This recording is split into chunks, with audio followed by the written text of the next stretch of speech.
食條魚嘅時間咧，通常會將個頭尾一齊食啦。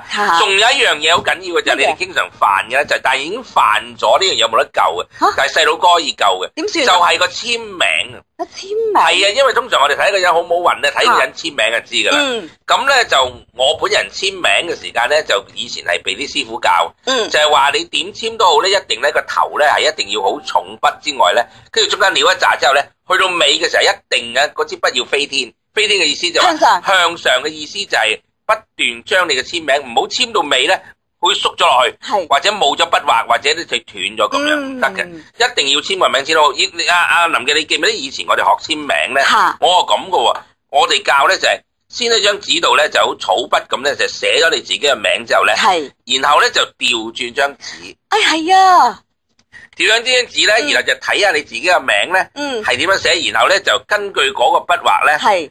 就寫翻出嚟，咁然後咧，人哋又唔知係乜嚟噶嘛。咁原來咧就調轉睇咧就係你個名嚟。係，我記得我爸爸係咁樣去教我噶。咁你有冇咁樣做？我冇，因為我唔識啊。因為我做完呢個動作之後咧，覺得咦，我調翻轉個名好似唔係好識得咁樣去簽翻出嚟喎，即係練來練去都練唔到，所以我就簽英文咯。性就咁寫英文。係啦，簽英文，但我都係向上揚嘅，好彩。嗱，咁你記住咧就係話啦，嗰個簽名嗱，而家如果你簽開你銀行已經有晒啦嘛，咁你冇得改啦。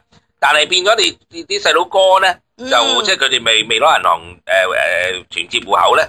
就而家教我哋簽定名咧，千祈咧就唔好求其咁樣撩個字。嗰個簽名咧關乎你一世嘅運程啊！即係由落筆開始嗰下就要用力嘅，去到最尾就要向上揚。係啊，師傅，我想問你啦，嗱，我自己個簽名咧向上揚之後咧，中意點一點嘅，咁我好唔好咧？點一點叫多一點，多好啊，多一啲，要多一啲。呢個咧就係以前咧就康熙皇帝咧每一年咧，佢都係為嗰啲仔女咧就係寫嗰個福字噶。咁咧佢就寫個福字嘅時間咧都係有個考究，就係話咧係多一點，即係永遠係多一點。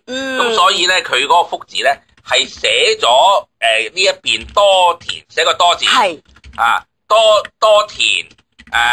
然後咧就多一棟，跟住去到最尾佢先點翻前面一點，叫多一點。咁所以多一點係有學問嘅，所以個簽名如果簽到最尾，然後多一篤咧，呢個係好嘢嚟。哎呀，好好運啊！你留意我今年簽名咧，譬如我簽你嗰啲書咧，好靚噶，師傅啲字。我嗰本致富大全，你咪攞嚟俾我簽嘅。係啊，我簽咗你個名之後咧，你留意啦，我2015又點一點嘅。我有留意嗰啲。意思係咩咧？喺2015年啊。做多啲，多啲，錢就多啲，你明嘛？我都祝福師傅2015年多一點。係啊，嗱咁咧，嗱第一條叫有頭有尾。